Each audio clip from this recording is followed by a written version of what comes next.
1,500명이 입장할 수 있는 이태원 최대 클럽에서도 코로나19 확진자가 나왔습니다. 기존 클럽들과 동선이 겹치지 않는 곳이어서 이태원발 코로나 진앙지가 여러 곳으로 늘어나는 양상입니다. 방역당국이 이태원 클럽 부근 휴대전화 기지국을 접촉한 1,905명의 명단을 확보했습니다. 연락이 닿지 않는 2,000명에 대해선 CCTV를 확보하는 등 추적에 나섰습니다. 부산에서 실종된 20대 여성이 전북 완주에서 숨진 채 발견됐습니다. 전주 30대 여성 강도살인 사건으로 구속된 피의자가 이 여성과 접촉한 정황이 드러났습니다. 신도들에게 인분 먹기와 매맞기 등 가혹행위를 했다는 의혹을 받고 있는 교회를 경찰이 압수수색했습니다. 재난지원금을 기부하는 칸이 신청 화면에 함께 섞여 있어 헷갈린다는 불만이 많습니다. 무심코 지원금을 신청하다 원치 않는 기부를 했다는 항의가 잇따르고 있습니다. 그럼 저는 기부되는 거예요? 그럼 저는 재난지원금을 못 사용하는 건가요? 백악관 내부에서 코로나19 확진자가 잇따라 나오자 미국 백악관이 직원들의 마스크 착용을 의무화했습니다. 하지만 트럼프 대통령은 백악관 기자회견에서 이번에도 마스크를 쓰지 않았습니다.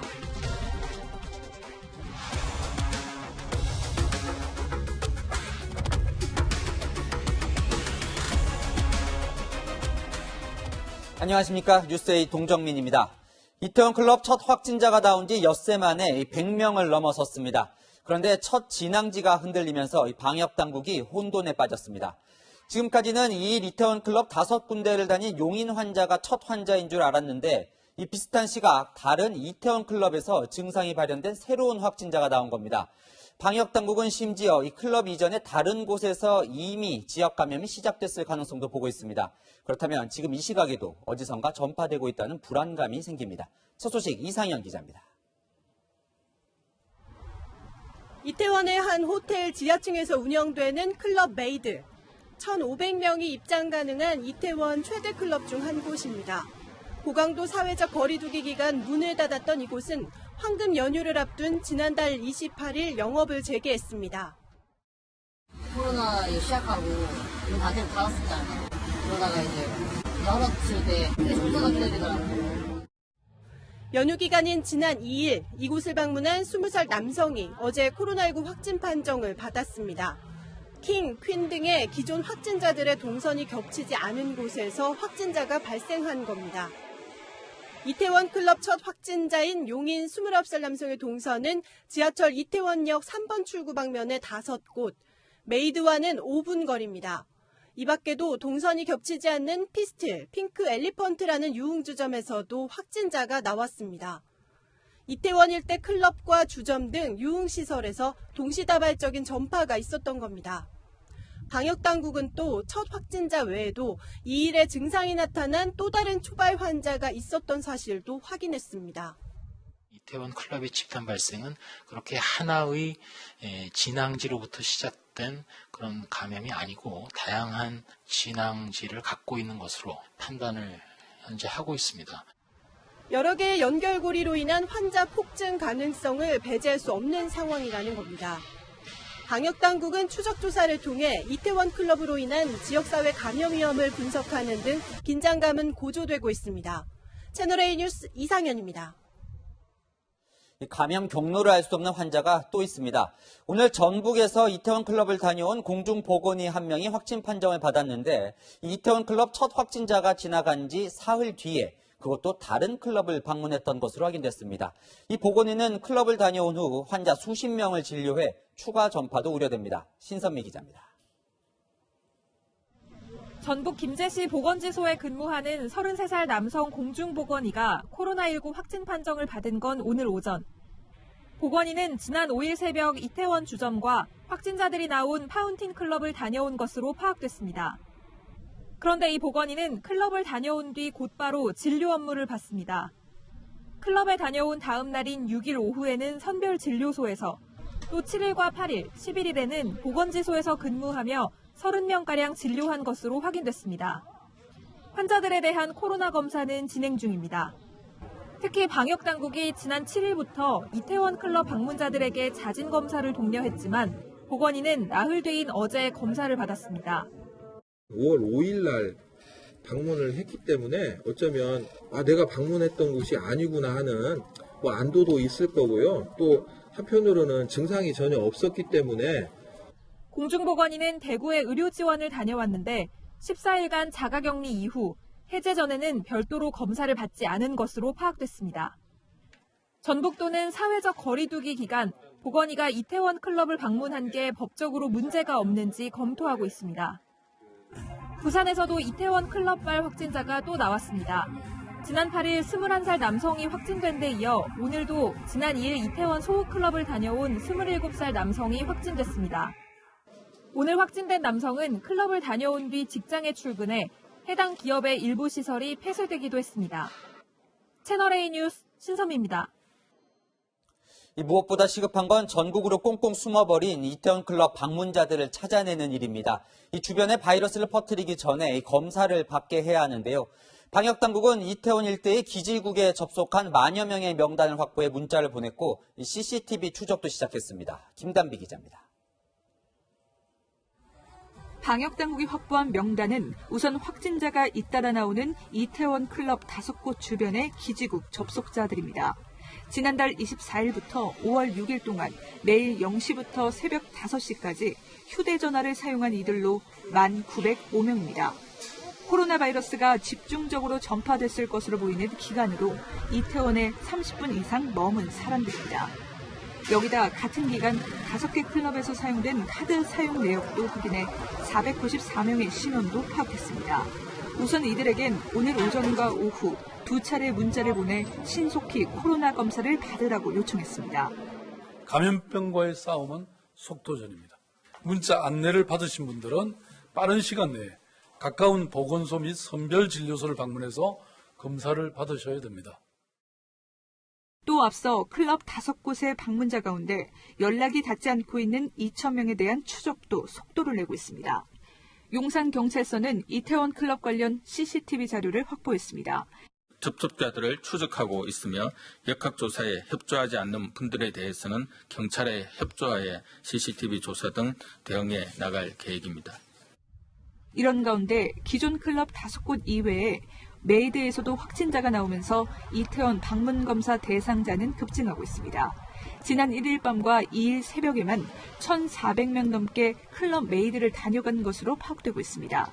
또 논현동 수면방은 방문자 파악 자체가 어려운 형편이어서 불안감은 수그러들지 않고 있습니다.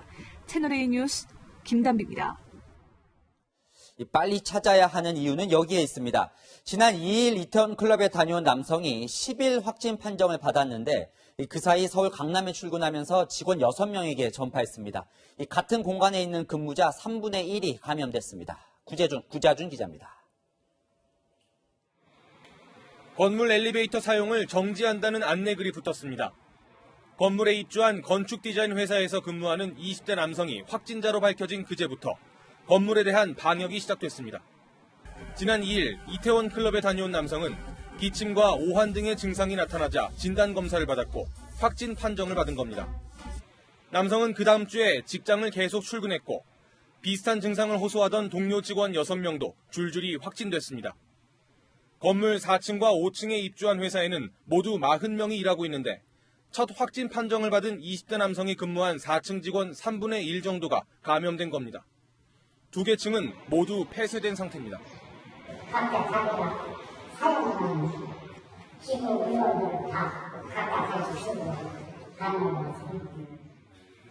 확진자들은 230제곱미터 넓이 사무실에서 장시간 함께 근무했던 것으로 전해졌습니다. 전부 다 거의 대부분이죠. 보통 평균 8시간에서 길면 10시간 그 정도 하고. 이 같은 근무 환경이 빠른 전파의 원인이라는 분석이 나옵니다. 밀폐되어 있는 환경, 접촉자들이 좁은 공간 안에 있어서 그런 비말이나 이런 게 잘 전파되거나 이런 환경이 처했으면 전파가 많이 일어나는. 건축 디자인 회사에서 확진 판정을 받은 20대 여성의 가족이 일하던 수원 장안구청 민원실은 어제 하루 임시 폐쇄되기도 했습니다. 여성의 가족은 음성 판정을 받고 자가격리 중이고 민원실은 오늘부터 정상 운영됐습니다. 채널A 뉴스 구자준입니다. 이태원 클럽에 다녀온 이들이 몰리면서 전국 선별진료소가 북적이고 있습니다. 전국적으로 검사 건수가 10,000건을 넘어섰는데요. 특히 이태원 클럽 근처의 서울 용산구 선별진료소는 마비 상태에 빠졌습니다. 정현우 기자가 현장 취재했습니다. 긴 줄이 보건소 앞을 3바퀴나 둘러섰습니다. 방호복을 입은 의료진은 면봉으로 검체를 채취하느라 분주합니다. 지난달 말부터 이달 초까지 이태원 일대를 방문한 사람들이 코로나 검사를 받기 위해 몰려든 겁니다. 일반 진료를 보러 온 주민들은 발길을 돌려야만 했습니다. 이태원 인근의 대학병원도 검사를 받으려는 사람들로 하루 종일 어수선했습니다. 지난 주말과 어제까지 용산구 보건소 한 곳에서만 1,200여 건의 코로나 검사가 진행됐습니다. 전국적으로 이태원 관련 검사는 지금까지 10,000건이 넘습니다. 비슷한 시각 줄을 서서 먹던 이태원 맛집들은 손님이 없어 대부분 문을 닫았습니다.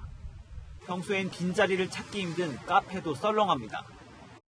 원래 어제는 없긴 하는데 지금 다 없네. 매일 다른 클럽에서 확진자가 계속 나오면서 점심시간이 돼도 이태원 거리는 한산한 모습입니다. 지난 주말 지하철 6호선 이태원역 이용자는 확진자 발생 이전보다 40% 수준으로 줄어 발길이 뚝 끊겼습니다. 이태원에 사는 주민들도 집 밖 나서기가 두렵습니다.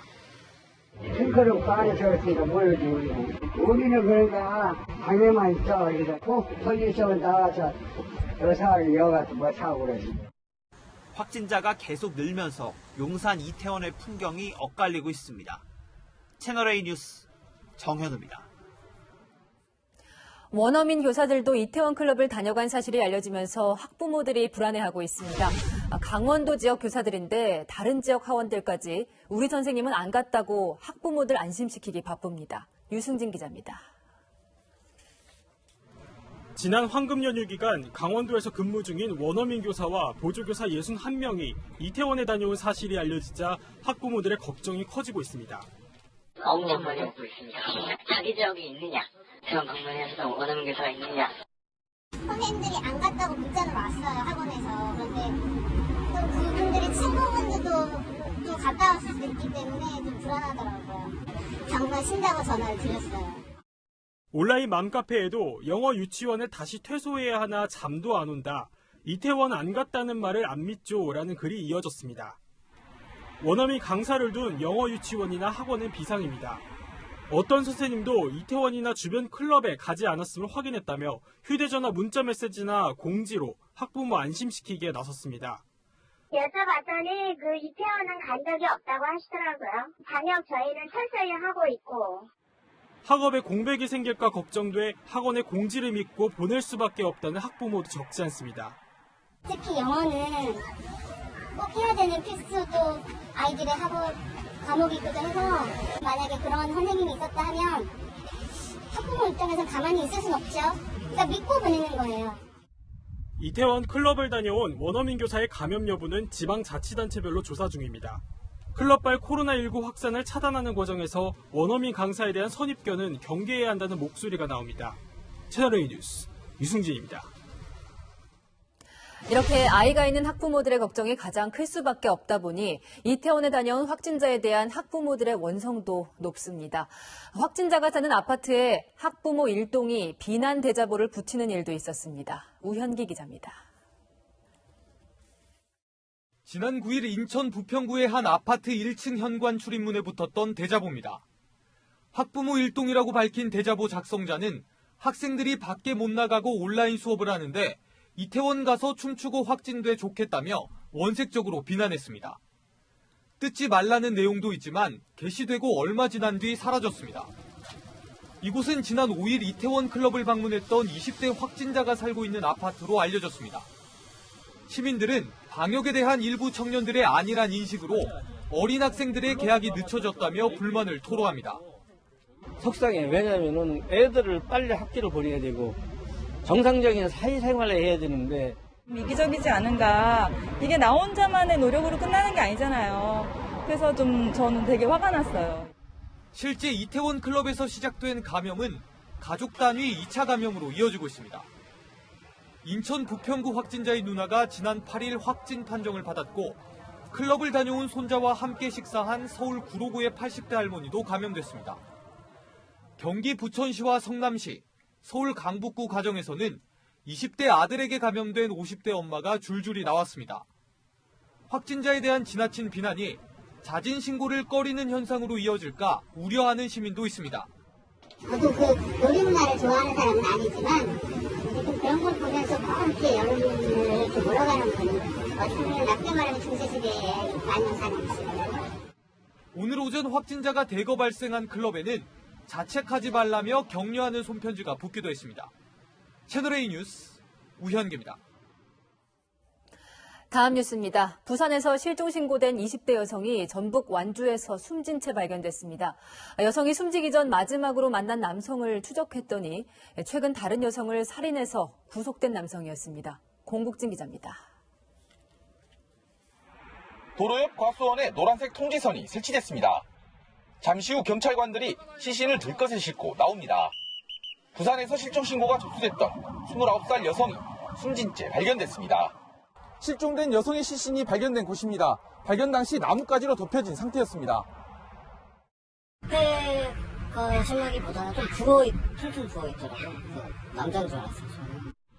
여성은 지난달 15일 전주로 왔고 사흘 뒤 한 주민센터에서 검은색 차량에 탄 걸 마지막으로 연락이 끊겼습니다. 일단은 청구인 진술하고 일단은 그 시간대 그 CCTV하고 그걸 이제 토대로 확인을 했고 검정색 차량 그 정도로 그 얘기를 한 걸로 알고 있습니다. 그런데 이 차량 운전자는 지인인 30대 여성을 살해하고 돈까지 빼앗아 지난달 구속된 31살 최모 씨였습니다. 당시 최 씨는 여성이 차고 있던 금팔찌를 빼앗아 아내에게 주는가 하면 살해한 건 맞지만 금품을 빼앗지는 않았다고 발뺌하며 공분을 샀던 인물입니다. 경찰은 최 씨의 차량에서 숨진 여성의 머리카락을 발견했고 이들이 연락을 주고받은 정황도 확인했습니다. 경찰은 최 씨가 이 여성을 만난 뒤 살해한 것으로 보고 있습니다. 수집해놓은 증거들이 있으니까 피의자 조사를 한번 해야 되고 기소한 데서 아무 문제 없어요. 경찰은 현재 교도소에 수감돼 있는 최 씨를 상대로 추가 범행 여부를 조사할 계획입니다. 채널A 뉴스 공진입니다. 입주민에게 폭행을 당했다는 유서를 남기고 세상을 떠난 경비원의 사연이 공분을 일으키고 있습니다. 유가족은 폭행을 한 주민이 2천만 원의 치료비까지 요구했다고 주장합니다. 경비원을 머슴이라고 불렀다는 증언도 했습니다. 서채리 기자입니다. 빼곡히 적힌 일지에 주민께 친절 봉사라고 적혀 있습니다. 입주민의 폭행과 폭언 피해를 호소한 뒤 스스로 목숨을 끊은 경비원 최모 씨의 업무 일지입니다. 입주민들과 잘 어울리던 최 씨의 죽음이 유가족에게 더 힘든 이유입니다. 주민들도 잘해주고 맞으니까 좋다고 그러더니 얼마나 답답했어. 유가족은 최 씨를 폭행한 입주민이 오히려 쌍방 폭행을 주장하며 수술비를 요구하는 등 압박했다고 말했습니다. 해당 입주민이 지난해 8월 발급받은 진단서 사진을 최 씨와 가족에게 보낸 뒤 최 씨를 머슴이라고 부르며 수술비 2천만 원을 준비하라고 했단 겁니다. 전혀 보고는 자기가 다 까먹어 지웠어. 앞으로 장애 진단을 받으면 또 며칠 만에 들어가서 물 것이며. 이 메시지를 받은 뒤 최 씨가 큰 고통을 호소했다고 유가족은 말합니다. 또 입주민의 사과를 받지 못했다면서 최 씨의 장례 절차를 미루겠다고 했습니다. 죄송하다고 인사 찾아와서 인사 안 보내고 그거 만족 할 필요 없어. 입주민의 처벌을 요구하는 청와대 국민청원에는 15만 명을 넘는 사람이 동의했습니다. 가해자로 지목된 입주민은 채널A에 조금만 기다리면 진실이 밝혀질 것이라며 억울한 부분이 많다는 입장을 밝혔습니다. 경찰은 오늘 가해자로 지목된 입주민을 출국 금지 조치하고 이번 주 소환 조사하기로 했습니다. 채널A 뉴스 서채리입니다. 신자들에게 인분을 먹게 하고 매를 맞게 하는 황당한 신앙훈련을 했다는 교회 소식 전해드렸습니다. 이 의혹이 사실인지 확인하기 위해 경찰이 교회를 압수수색했습니다. 박선영 기자입니다. 교회 사무실 압수수색을 마친 경찰 수사관들이 압수물을 든 상자를 들고 나옵니다. 경찰은 오전부터 이 교회와 교회 관계자 자택 등에 대해 동시다발적으로 압수수색했습니다. 총 몇 군데 각각 어떤 것들을 하셨는지. 10곳을 압수수색했습니다. 이 교회는 리더로 불리는 관계자들이 신도들에게 신앙훈련의 명분으로 인분이나 쓰레기 먹기, 무리하게 전도하다 매맞기 같은 행위를 강압적으로 지시했다는 의혹을 받아왔습니다. 숟가락을 들고 화장실을 가서 그 핸드폰을 켜고 먹는 영상을 찍어서 리더한테 보냈죠. 지난달 30일 일부 신도들은 목사 등 교회 관계자들을 업무상 과실치상 혐의로 고소했습니다. 피해자를 양산한 권리는 불법 종교 집단을 강제 해산시켜 불쌍한 교인들을 가족의 품으로 돌려주시기를 강력히 촉구합니다.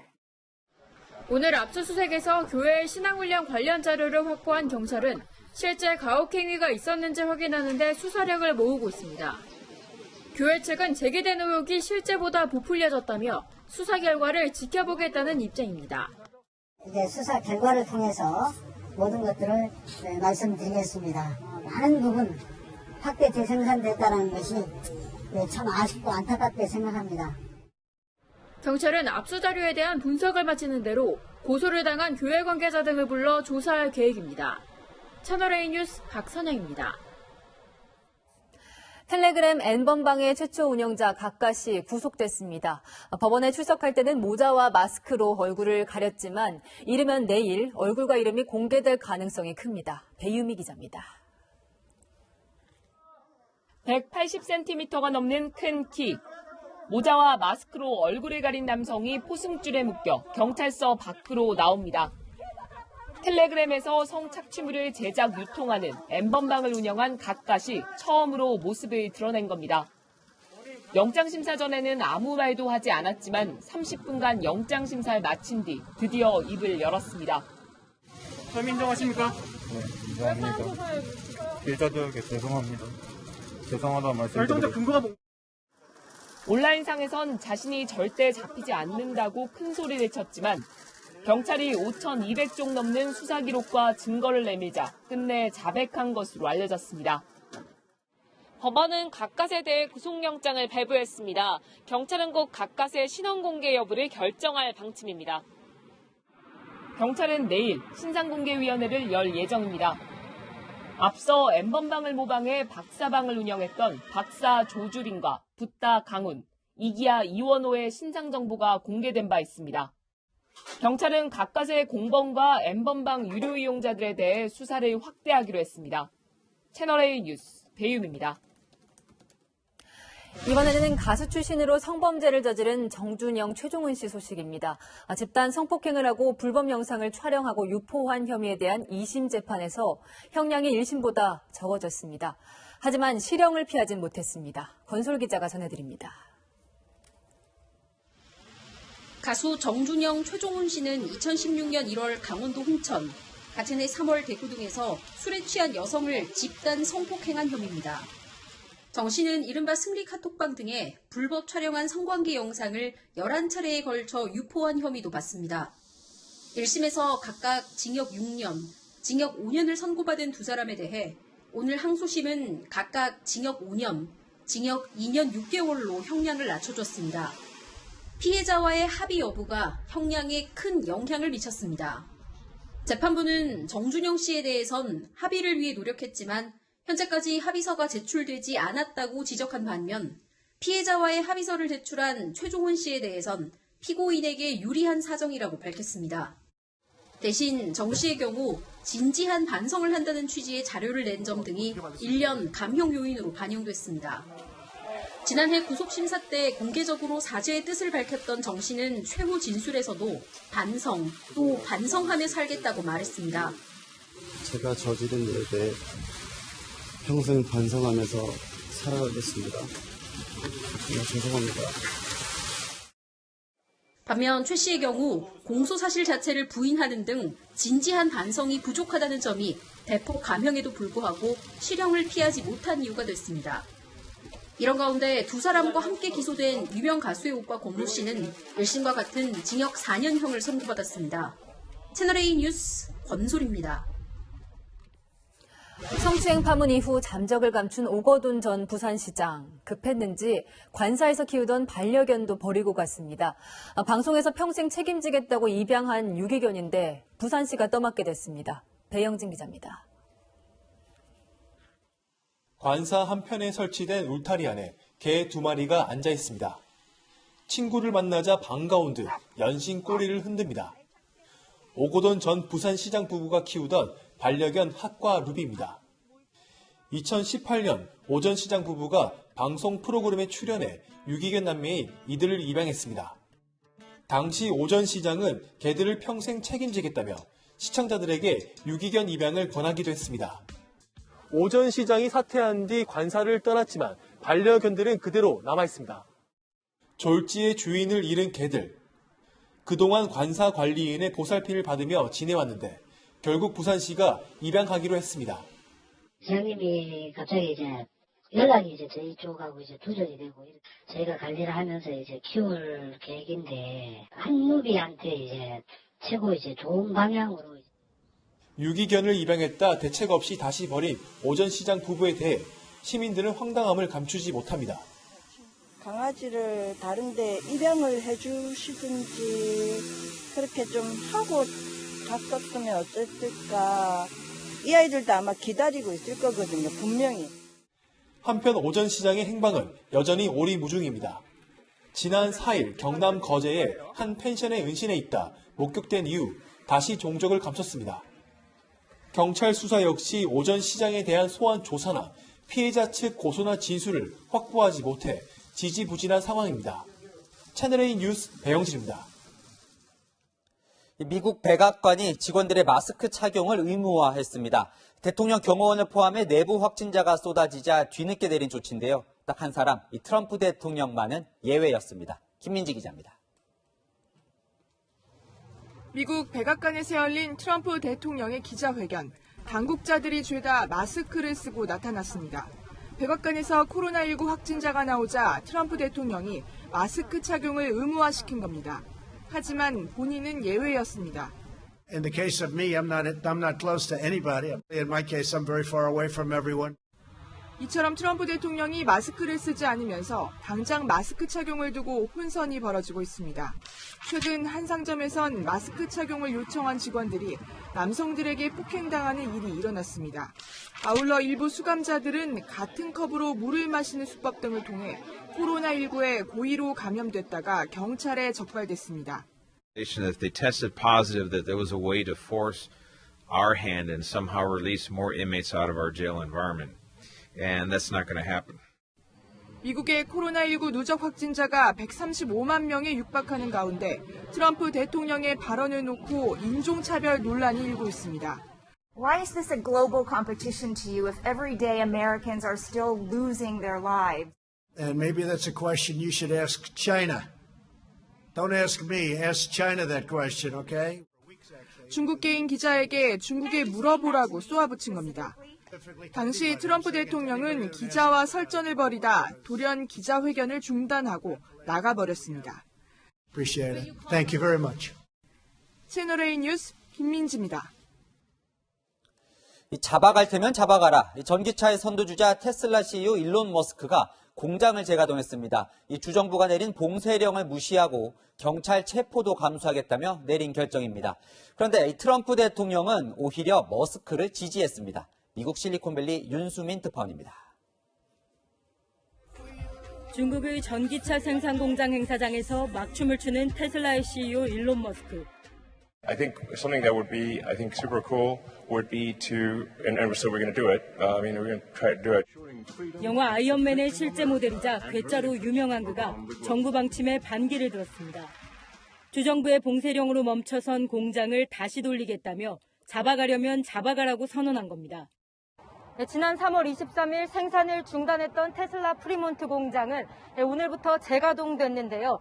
이 주차장은 출근한 직원들의 차들로 이렇게 가득합니다. 앞서 주정부가 봉쇄령 해제를 계속 미루자 머스크는 공장 부지 이전 가능성을 흘리며 압박하기도 했습니다. And they're working to focus on the health and safety of the employees at that facility. I respect the decision on a regional basis of these counties. 봉쇄령을 파시즘이라고 비난하기도 했던 머스크의 이번 결정에 대해 트럼프 행정부는 지지를 표시했습니다. I agree with Elon Musk. He's one of the biggest employers and manufacturers in California. 수익이 악화된 미국의 대표 항공사는 가운데를 비우겠다는 안내와 달리 만석으로 운행을 시작했습니다. 불안한 승객들이 항의 메일을 보냈지만 항공사로부터 회신도 없었다고 현지 언론은 전했습니다. 미국 실리콘밸리에서 채널A 뉴스 윤수민입니다. 남미 에콰도르 길거리에 이렇게 코로나19 시신이 방치된 모습 전해드렸었는데요. 그러자 콜롬비아의 한 회사가 언제든지 관으로 변신할 수 있는 침대를 만들었습니다. 한수아 기자입니다. 콜롬비아의 한 회사가 만든 종이 침대입니다. 일반 병원 침대처럼 상반신을 위로 올릴 수 있고 환자가 몸을 기댈 수 있는 금속 난간도 있습니다. 그런데 바닥 뚜껑을 열어보면 안이 텅 비어 있습니다. 사람 한 명이 누울 수 있는 관으로 변할 수 있는 겁니다. 이 침대는 150kg 무게까지 견딜 수 있고 우리 돈으로 약 10만 원입니다. Si el enfermo fallece por X o Y razón, pues no logra sobrevivir, el cual esperamos que no sea el uso que se le da. 침대 제작 회사는 이웃나라인 에콰도르에서 시신이 방치되는 사태를 보고 제품을 만들게 됐다고 설명했습니다. 아프리카 나이지리아에선 코로나19 확산을 막기 위해 내린 영업정지 명령을 어겼다는 이유로 호텔 2곳이 철거됐습니다. 해당 지역의 주지사가 대형 중장비를 동원해 건물을 부순 겁니다. We said if any hotel operates, the government will bring down that hotel. 철거된 호텔에서 코로나19 확진자가 나왔는지는 확인되지 않은 가운데 호텔 소유주는 영업하게 해주는 대가로 공무원들이 뇌물을 요구했다고 주장하고 있습니다. 태국에선 푸드뱅크가 등장했습니다. 코로나19 여파로 실직자가 늘어나자 지방정부와 자원봉사단체 등이 나서 길가에 찬장을 설치한 뒤 식료품을 채워넣고 있는 겁니다.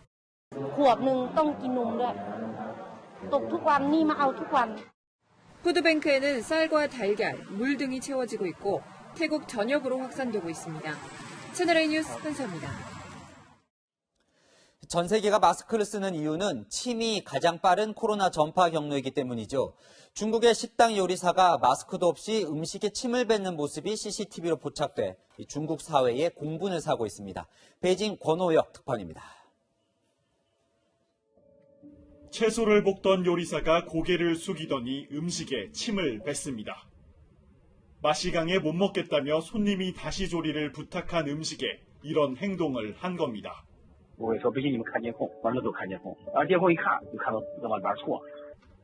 급기야 이렇게 만들어 나온 음식에선 커다란 담배꽁초도 나왔습니다. 요리사는 목이 가려워 침을 뱉었으나 음식에 뱉은 건 아니라고 부인했습니다.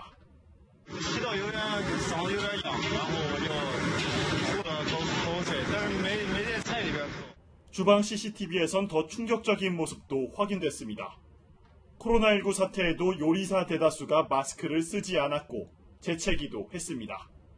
SNS에는 이 요리사를 영원히 퇴출시켜야 한다는 분노와 함께 음식을 다시 만들 때 침을 뱉는 건 공공연한 사실이라는 개탄이 쏟아졌습니다. 논란이 확산되자 시안시 위생당국은 식당 영업을 중단시키고 벌금 1,700만 원을 부과했습니다. 이런 가운데 코로나19 발원지인 우한에서는 주민 5,000명이 사는 주거단지가 통째로 봉쇄됐습니다. 봉쇄령이 해제된 지 한 달여 만에 이틀간 6명의 감염자가 나온 데 따른 겁니다. 재확산 우려가 커지자 우한시 보건당국은 1,100만 명 주민 전체를 대상으로 열흘간 전수검사를 하겠다고 밝혔습니다. 베이징에서 채널A 뉴스 권호혁입니다.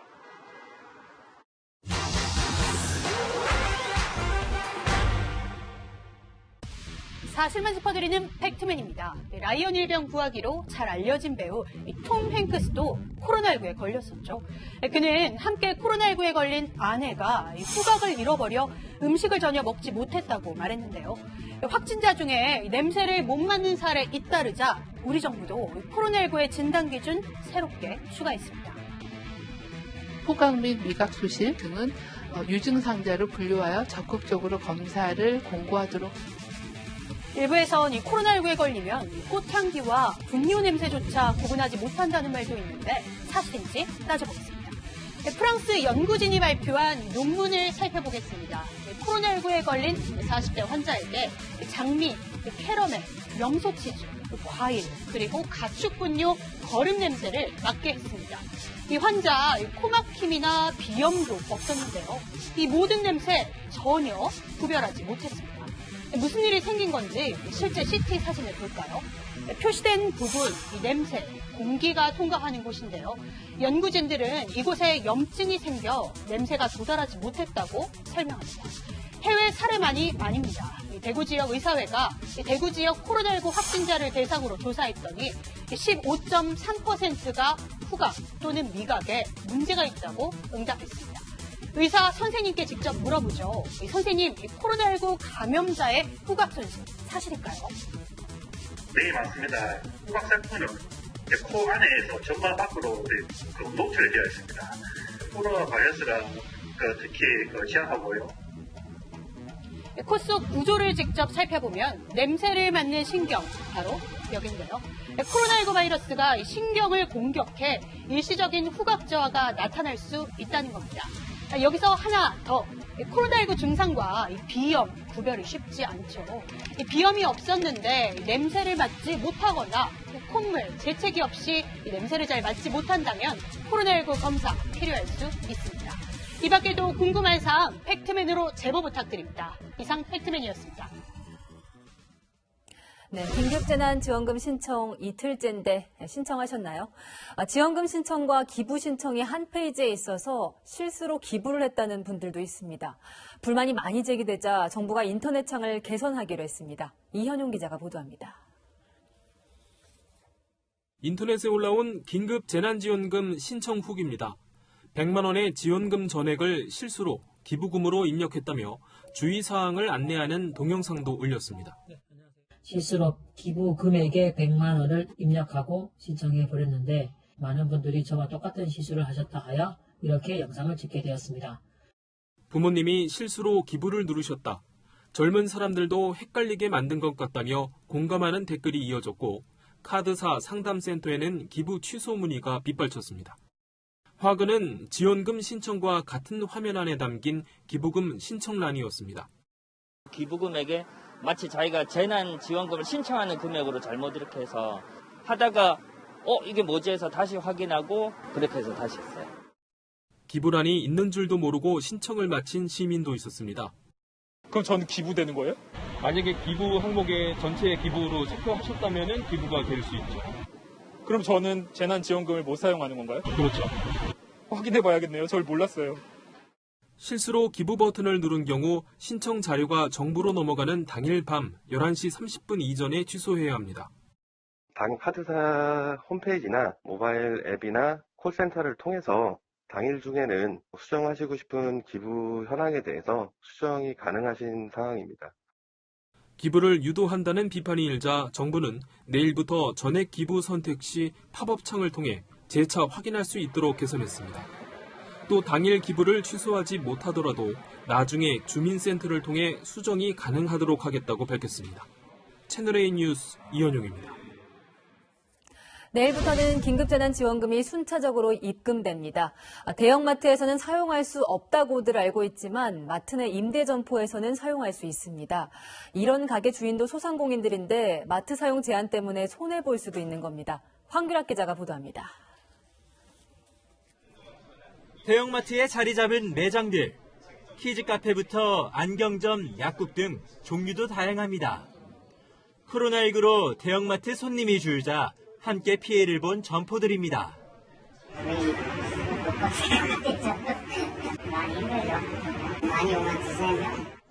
이 매장들은 대형마트 안에 있지만 모두 소상공인이 운영하는 임대 매장입니다. 대형마트에서도 계산대 밖에 있는 이런 임대 매장에서는요, 긴급재난지원금을 사용할 수 있습니다. 그러나 이를 알지 못하는 소비자들이 많기 때문에 이렇게 매장마다 안내문을 내걸었습니다. 지금 나오는 지원금을 대형마트에서는 못 쓰는 줄 알았는데 오늘 이렇게 와보니 쓸 수 있어서 놀랬다. 시장에서 쓸 생각만 한 거죠. 대형마트다 보니까 의뢰 당연시하게 쓸 수 없겠거니 생각하시는 분들도 많고요. 이런 걸 통해서 또 사람들이 많이 오기를 바라고요. 임대 매장을 제외한 대형마트나 백화점, 온라인 매장 등에서는 소상공인을 보호하기 위해 긴급재난지원금을 사용할 수 없습니다. 그러나 이 때문에 대형마트에 납품하고 있는 중소협력업체가 피해를 보고 있다는 주장도 제기됩니다.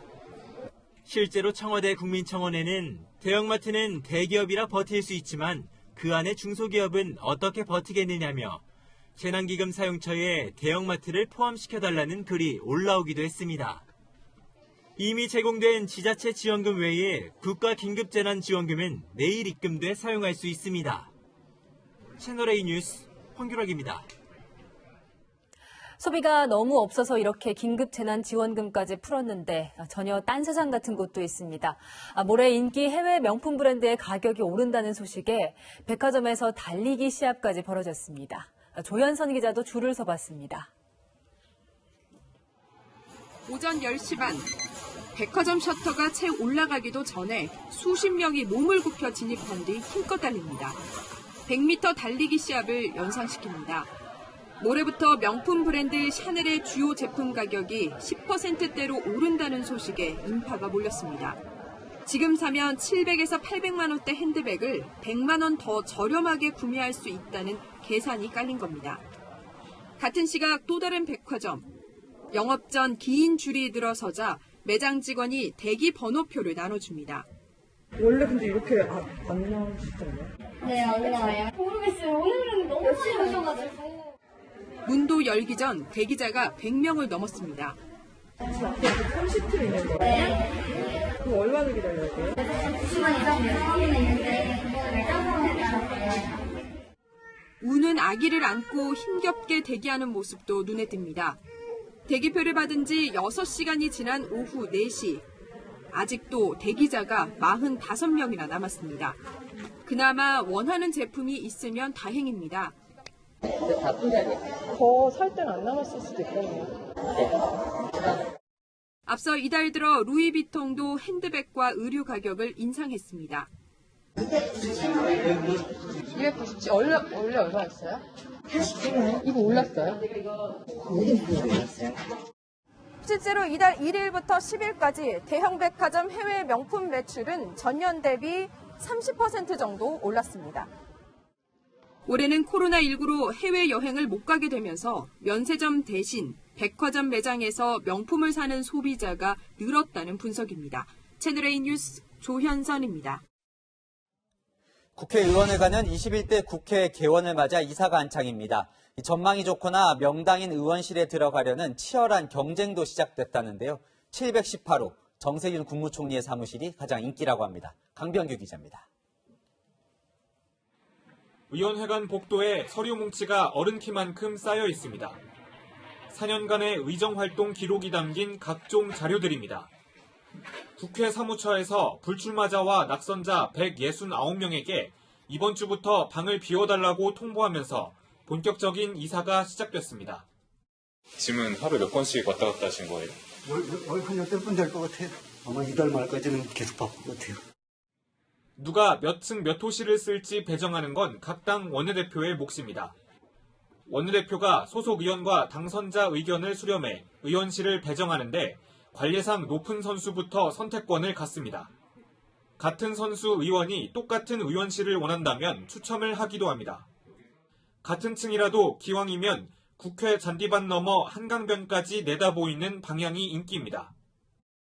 중진들은 전망 좋은 6, 7, 8층을 선호합니다. 중진들이 로얄층을 차지하고 나면 초선들은 저층인 3, 4층에 배정됩니다. 의원님들이 여기 선호하시는 이유는 그런 걸까요? 아무래도 좀 뷰도 괜찮고 스트레스도 좀 풀리시고. 전현직 대통령이나 당대표, 다선 의원이 쓰던 사무실을 차지하려는 경쟁도 치열합니다. 이곳은 가장 인기가 많은 정세균 총리의 의원회관 사무실입니다. 6선을 내리하고 국회의장에 이어 총리까지 맡은 명당 중에 명당으로 꼽히는 자리인데요. 이 사무실을 쓰겠다는 민주당 당선자만 50여 명으로 50대 1의 경쟁률을 보이고 있습니다. 일부 초선 당선자들은 경호나 이동 편의를 위해 회관 사무실을 우선 배치받을 것으로 보입니다. 탈북자 출신 태영호 당선자는 꼭대기층으로 경호에 유리한 10층을, 장애인인 김예지 최혜영 당선자는 이동하기 편한 3층 사무실을 배정받을 가능성이 있습니다. 채널A 뉴스 강병규입니다. 더불어시민당 윤미향 당선자로 시작된 정의기억연대의 기부금 회계 논란이 커지고 있습니다. 2018년도에 이듬해로 넘긴 기부금 수익 22억여 원이 장부에서 사라진 겁니다. 회계 부정이나 실제 돈이 사라진 건 아니라는 게 정의연의 해명인데 정부도 기부금 사용 기록을 제출해달라고 요구하고 나섰습니다. 공태현 기자입니다. 어제 기부금 사용처 관련 의혹 제기가 가혹하다고 했던 정의기억연대. 세상에 어느 NGO가 이렇게 자기의 활동 내역을 낱낱이 보고서처럼 만들어서 공개하고 공시 내역을 이렇게까지 설명을 해야 되는지. 이번엔 수십억 원대 기부금을 회계에서 누락했다는 의혹이 제기됐습니다. 윤미향 당선인이 이사장 시절 정의연이 국세청에 공시한 기부금 지출 명세서입니다. 지난 2018년 연말에 기부금 22억 7,300만 원이 남아 이듬해로 이월한다고 기록돼 있습니다. 그런데 정작 2019년 자료에는 전년도에서 넘어온 돈이 0원으로 적혀 있습니다. 해가 바뀌는 새 22억 원 넘는 돈이 장부상에서 사라진 겁니다. 정의연 측은 이월된 기부금이 실제 사라진 건 아니라는 취지로 설명했습니다. 정의연은 지난 2018년 맥주 전문점 한 곳에 3,300여만 원을 지출했다고 공시한 의혹에 대해서도 지급처 140여 곳을 일일이 다 적을 수 없어 대표 지급처를 기재한 것이라고 해명했습니다. 정의연 회계는 회계법인 등의 외부 감사가 아닌 자체 감사를 받아왔습니다. 모금액이 100억 이상, 사업비가 100억 이상이 되는 단체입니다. 저희는 그 단체에 해당하지 않습니다. 국세청은 정의연의 재공시를 명령할지 검토에 나섰습니다. 명령을 검토 중인데 일요일에 재공시하세요. 이렇게 우리가 이제 요청을 하는 거죠. 행정안전부도 정의연의 기부금 사용 기록을 내달라는 공문을 보냈습니다. 채널A 뉴스 공태현입니다.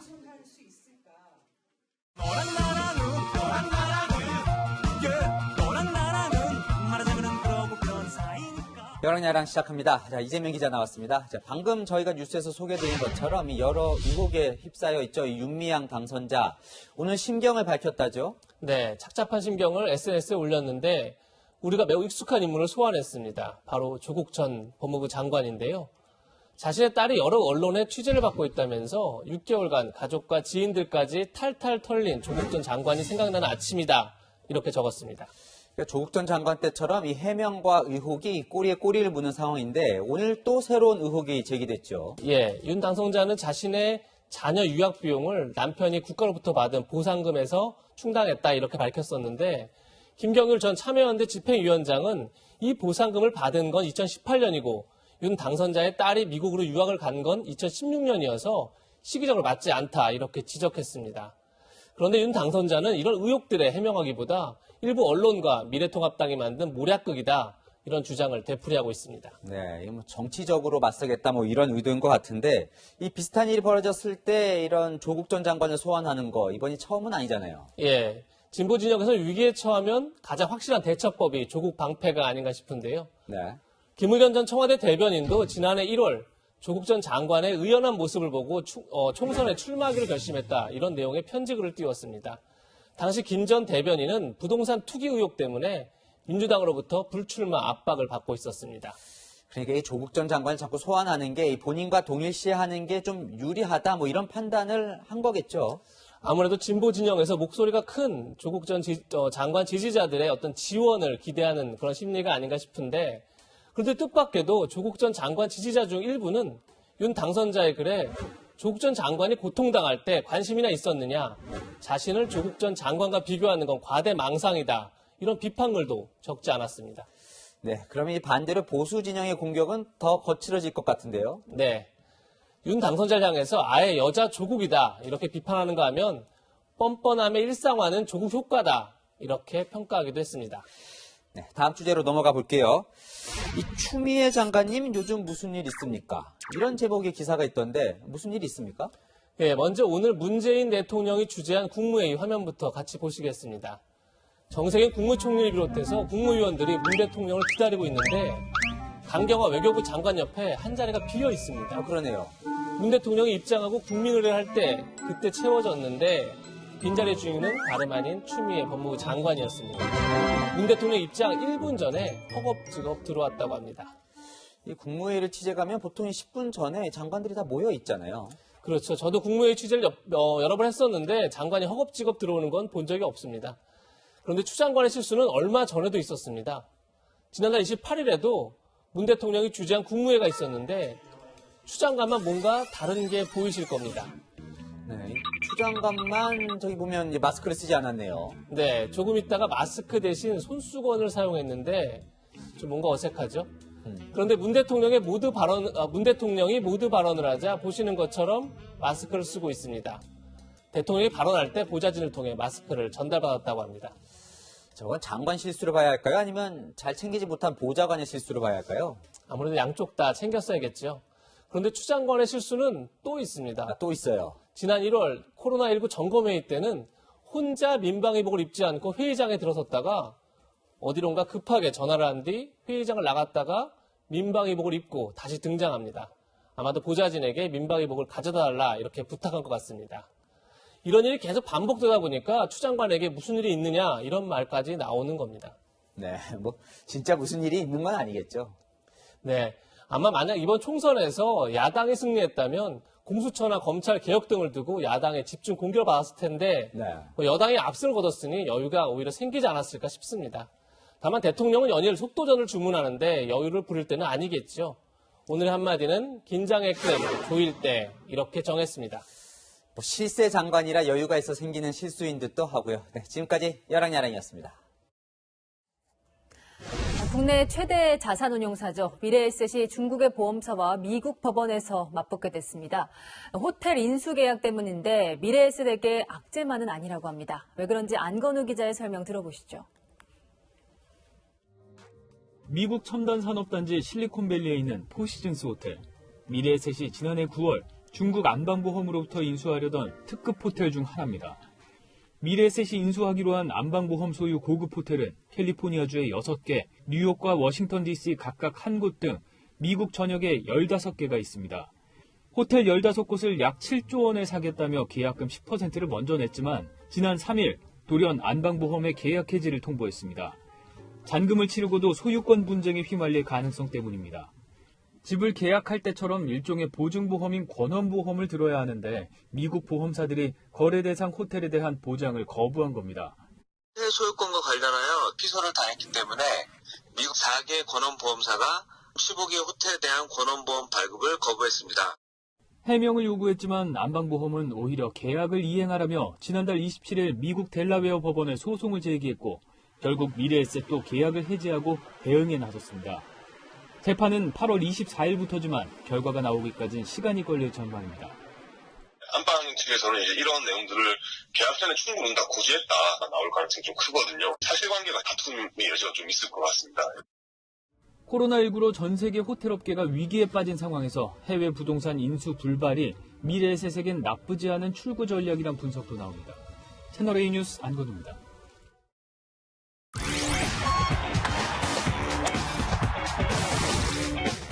안녕하십니까. 스포츠 뉴스입니다.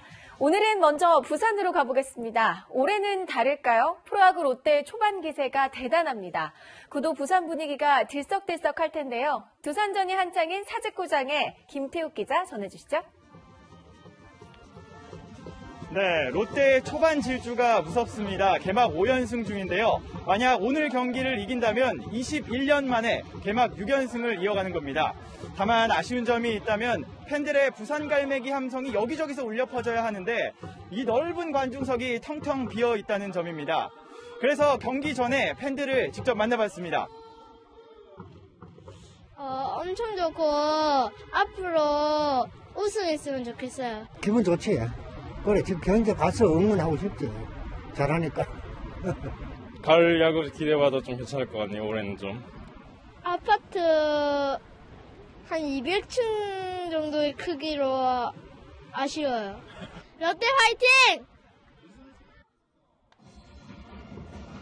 네, 이런 팬들의 마음을 가장 잘 대변할 사람, 지금 제 옆에는 롯데의 열성 팬으로 잘 알려진 캐리바우 교수가 나와 있습니다. 열성 팬인데요. 이제는 롯데의 직원이기 때문에 무관중임에도 경기장에서 경기를 지켜볼 수가 있습니다. Okay, I know you're sad that you can't be in the stadium, but keep cheering for Lotte Giants. They can feel your passion and your spirit, and maybe we'll be together in the stadium soon. Lotte 화이팅! 네, 팬들의 마음을 선수들이 잘 느낄 수 있을 테니까 경기장에 올 수 없어도 열성적인 응원 부탁드린다라는 말씀을 남겼는데요. 현재 6회 말이 진행 중입니다. 두산이 초반부터 장원삼을 무너뜨리며 많은 득점을 올렸습니다. 득점은 지금 7대 3인 가운데 경기가 진행 중입니다. 하지만 롯데가 올 시즌 약속의 7회를 만들고 있어 경기는 어떻게 될지 끝까지 지켜봐야 할 것 같습니다. 지금까지 부산 사직구장에서 채널A 뉴스 김태욱입니다. 미성년자 성폭행 혐의로 구속된 왕기춘이 결국 영구 제명됐습니다. 음주운전을 한 또 다른 유도 국가대표는 정상 참작을 받았다는데 무슨 사연인지 이민준 기자가 보도합니다. 예상대로 중징계가 내려졌습니다. 대한유도회는 오늘 왕기춘에 대해 영구 제명과 단증을 박탈하는 삭단 결정을 내렸습니다. 성폭행 여부와는 상관없이 미성년자를 상대로 해서 부적절한 성관계를 맺은 사실이 인정돼서 왕기춘은 오늘 서면으로 미성년 여성과는 연인 관계였다고 해명했습니다. 한편 지난달 음주운전을 한 유도 국가대표 A씨는 경징계를 받았습니다. 구급차가 지나갈 수 있도록 차를 옮겨달라는 요청에 음주 상태라 운전을 거부했지만 1m만 옮기라는 요청에 운전을 하다 사고를 낸 겁니다. 뭐가 이유가 있으니까 운전을 못한다는 요청을 했을 거고, 근데 그런 것을 오히려 외면한 내 마음이 내가 좀 죄송스러워요. 국가대표 A씨의 운전을 종용했던 목격자는 오늘 회의에 출석해 A씨를 변호했습니다. 채널A 뉴스 이민준입니다. 내일부터는 다시 마음 편히 실내 환기 시키셔도 되겠습니다. 오늘 낮까지만 해도 중국발 황사가 곳곳에 영향을 줬는데요. 강한 바람에 대기 확산이 원활해지면서 지금은 대부분 해소되고 있습니다. 내일은 전 권역의 미세먼지 농도가 보통 수준 보이겠습니다. 이번에는 강풍이 비상인데요. 모레 오전까지 중부와 호남 서해안, 영남 동해안을 중심으로는 초속 8에서 12m의 강한 바람이 불 텐데 이 정도면 불안전하게 설치된 간판이 날아갈 수 있습니다. 강원 영동 지역은 초속 10에서 16m의 강풍이 예상돼 강풍 예비특보도 발효됐습니다. 야외에 설치된 천막이나 간판에 안전점검을 꼭 해주셔야겠습니다. 내일도 오늘과 비슷한 기온인데요. 아침 기온 대부분 10도 안팎으로 출발하겠고 서울은 21도, 의성 25도, 대구 26도까지 오르겠습니다. 목요일에는 서울의 낮 기온이 25도까지 오르는 등 낮에는 다소 더워지겠지만 금요일과 토요일에는 전국에 비가 오면서 다시 기온이 내려가겠습니다. 날씨였습니다. 6년 전 아파트 경비원이 분신한 현장에 취재를 나갔습니다. 주민에게 심한 폭언을 당한 아저씨는 주민 차 안에서 분신을 했고 전신 화상으로 한 달을 앓다 숨졌습니다. 무엇보다 기억에 남는 것은 당신만을 사랑한다는 이 짧은 유서인데 그가 사랑이 많은 남편이었고 아빠였다는 사실이 묵직하게 느껴졌습니다. 소중한 누군가의 가족을 막 대하는 일이 왜 자꾸 반복되는 걸까요? 앞서 전해드렸지만 입주민에게 폭행을 당한 경비원이 극단적인 선택을 하는 안타까운 일이 벌어졌습니다. 그 입주민은 경비원을 머슴이라고 표현했다죠. 어쩜 6년 전과 이렇게 똑같을까요? 모르겠어. 도대체 왜 그런지 경비만 보면 볼까요? 경비만 보면.